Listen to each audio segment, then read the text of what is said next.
Okay, so the first question is, you had mentioned that he was a longtime BTE hearing aid user with Phonak. Do you recommend to fit him with new Phonak BTE since that is what he is used to? At my second internship, I found that my preceptors would constantly switch long-term users from one manufacturer to the other because audiologists liked a different brand. I would have picked Phonak in this case. What did you end up recommending? So I think it really depends on the patient and what hearing aids they're in. Our clinic works mostly with Phonak, Oticon, and Widex. I would say that Phonak is geared more towards audibility, and that is kind of what he has been seeking. Say he was in Oticon and he was looking more for audibility, I may change him from Oticon to Phonak. It really just depends per the patient, but all of our audiologists work really well together and normally try and keep people with the same manufacturer, or I would say the best technology at that point. Um, so we ended up going with Phonak Belong BTEs. He wasn't really into the receiver in the canal style hearing aid. Even with the powerful receiver and the molds, he just wanted to stick more with the traditional BTE.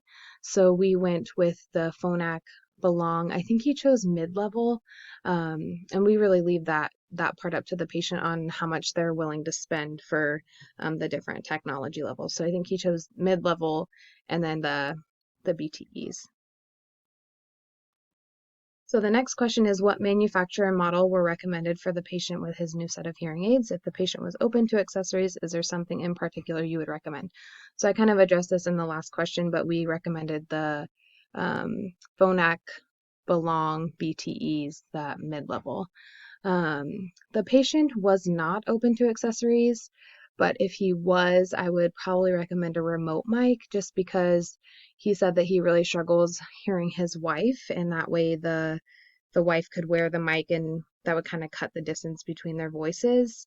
If he did go with Marvel, they do have something called a partner mic, which is a lot cheaper than a remote mic. So that's kind of my say on accessories is, if he went with Marvel, I would have gone with a partner mic. He chose the Belong series, and so I would say remote mic, but he wasn't up for any accessories. Very interesting, Allie. I'm glad this patient decided to get newer hearing aids. I was wondering if you added any special programs to his hearing aids. If so, what features? Since he still had trouble in certain situations his hearing aids aren't able to do, did you recommend any assistive listening devices? Okay, so any special programs? I wasn't in on his actual fitting. This kind of all started when the quarantine started, so I'm not even sure if he got his hearing aids. Um, but I would probably just keep it simple for him. He is, what, 93 years old, and he doesn't need a lot of switching back and forth. I think that his old hearing aids were kind of confusing for him because he said that he would, try to go into different programs, but he didn't notice much of a difference. So we were going to start more with just one program, and then if he wanted to add more, maybe we could have one focused towards the TV or speech and noise. And then again, I addressed the assisted listening device in question number 2. Question number 4. My question is, what did the patient's data logging look like during the time that he kept coming in for volume or programming adjustments? I would imagine that inconsistent use of hearing aids after the adjustments would also affect the patient's ability to adjust to new sounds, so I was curious to see if that was the case. Good question. He actually did a really good job of trying to get used to them. He wore them pretty consistently. I mean, even when he was coming in and the hearing aids weren't even working very well, he was still wearing them. And then when we turned them up, we told him, to try and wear them as much as he could, and counseled that, that can help him get used to it. And overall, I would say his data logging was good. Yeah. Question number 5. Due to the fact that he was underfit at a different clinic, what BTE did you fit the patient with? So we went with the Marvel Belong, again, as I kind of said back in questions 1 and 2, if you want to hear more detail on that. And then I noticed you noted in your video that he was pretty frustrated. What steps did you take to counsel and to ensure that he was comfortable with the devices he was fit with? So it was a lot of just talking about being able to to match his hearing loss, and for him to understand what his hearing loss was at. So I would say our counseling approach was for him to understand how severe of a hearing loss that he had and how it was quickly progressing over time. And just, we really talked a lot about quality of life and if he, if he could use something that he thought could make his quality of life better and that it was worth a try. We have a 30-day trial period at our clinic, and if you return within 30 days, you get a full refund. And I think that that was appealing to him, for him to be able to trust us enough to try something, and then if it didn't work, he could always return it and go back to his old ones. But his wife was really helpful too. She was really encouraging and kind of walked with us through the process. And we gave him a lot of information, a lot of pamphlets and research for him to look over. He's a very, very smart guy, and we just wanted to give him all the resources that he needed to feel comfortable moving forward. You mentioned several times that the patient was previously underfit with his hearing aids and that during that time his speech scores continued to decrease. Do you believe that cause of the deterioration of his speech scores were the hearing aids being underfit? So I've read some articles on this, and I kind of wrote about it in my case study, but there was an article and it was talking about real ear measures, and that if we don't do them correctly and if we don't appropriately aid the acoustic information, that the information that's being delivered to the tympanic membrane, that potentially you could hurt the ability or maximize the um, the potential benefit of the amplification. I don't know if it's a direct correlation, but I would say that it does have. I've seen it happen a couple of times where patients aren't willing to be up at their full adaptation levels, or even just not willing to come in for hearing aid rechecks and annual hearing aid cleanings and things like that, kind of maintenance. And that's where I see the scores drop the most, is when patients wait a long time to come see us, and then they come in and they're frustrated and they say, I can't hear as well, I don't understand as well, and then we do a hearing test and their scores have dropped, and then we do a real ear and it's way off. So like counseling them that it's important to keep up with this, just like anything else. It's part of your health. And over time, things deteriorate, and we just need to make sure that we stay on top of it. So I have read some research that says that they kind of directly correlate, and I've seen it in clinic as well. Okay, would it have been possible to collaborate with the patient's other audiologist? I don't know that he came in and gave a very limited background in his case, and that you did not work with his previous audiologist, but would it have been possible to give them a call and get a baseline from them to understand the patient a little better?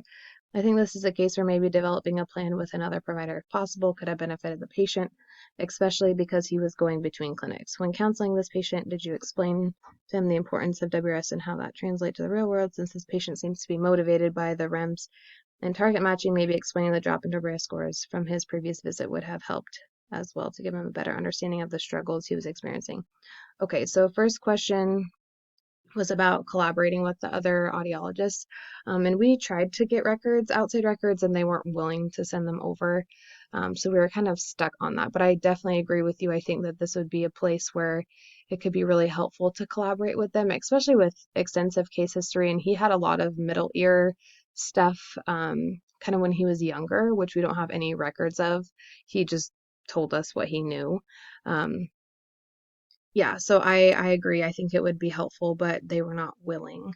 When counseling this patient, yes, we did a lot of counseling on the drop of his WRS score and what that means in real life, because we talk about essentially a WRS score, so that's like the best you can hear even with hearing aids on in quiet. So we're telling him, the best you can hear in quiet with your hearing aids on at this point is 56% in one ear and 64% in the other ear. So new hearing aids aren't going to fix everything, and that's kind of where he became so frustrated, because he knew that, he'd waited too long and that we couldn't really turn back. But I think it was a lot of him understanding the drop and what that means in real life, and being able to use more communication strategies with people that he loves in his life. How did you go about creating a meaningful connection with this patient? It sounded like he had some reservations about trusting and sticking to an audiologist. I would say just over time letting him talk to us and be open to us about what he felt about technology and his hearing and his frustrations, and just being willing to work with him over kind of on his timeline. We never forced him to get new hearing aids. We had mentioned it after his first hearing test and he said no. And so we just made the adjustments and told him that if he needed us, that he could come back. And then he started coming back, and then um, that's kind of when he had more questions. So he was the one asking, would it help me, or could I try different hearing aids? And we let him lead the conversation a little bit more versus us taking over and him feeling like he was forced into something, because a lot of people feel like, this is a lot of money. Am I actually going to benefit from this? Are you just doing this to get a sale? And we always talk about how we're not commission based, and we just want people to have the best quality of life that they can. And I think that he appreciated that approach. I was wondering if you could elaborate on how you change your counseling styles during the 3 follow-up appointments. What did you learn from each appointment to alter your future interactions? This patient was resistant to change and definitely seemed like a great candidate for trying different methods of communicating the importance of new technology. For example, you showed his REM so he could better understand that his 2009 hearing aids were underfit even at their max output. So I would say the first time was a lot of listening. He had, kind of a bad experience, and then he hadn't seen an audiologist in a while, so it was really just a lot of him talking. We actually had to schedule another appointment because he talked for so long we couldn't get through all the testing. And then the next couple of appointments, we did a lot of counseling. So first listening, second counseling. So the counseling was where his hearing was at, letting him understand where it was at realistically, what that meant for understanding speech and understanding in different listening situations in the real world. And then from there, he was very research. Like I said, he's really smart, so he was very research based. So we gave him materials to read, and we told him to go look at different forums of different people that wore hearing aids, and gave him some resources with that. And then we visually showed him his hearing loss kind of over time, and then the real ear measures, and what that means. And I think that the visual picture was a good way for him to understand it. So we did listening, kind of counseling, and then more visual activity. How do you reteach or correct from previous audiologists' poor recommendations? Is there such a thing as giving too much hope in new technology?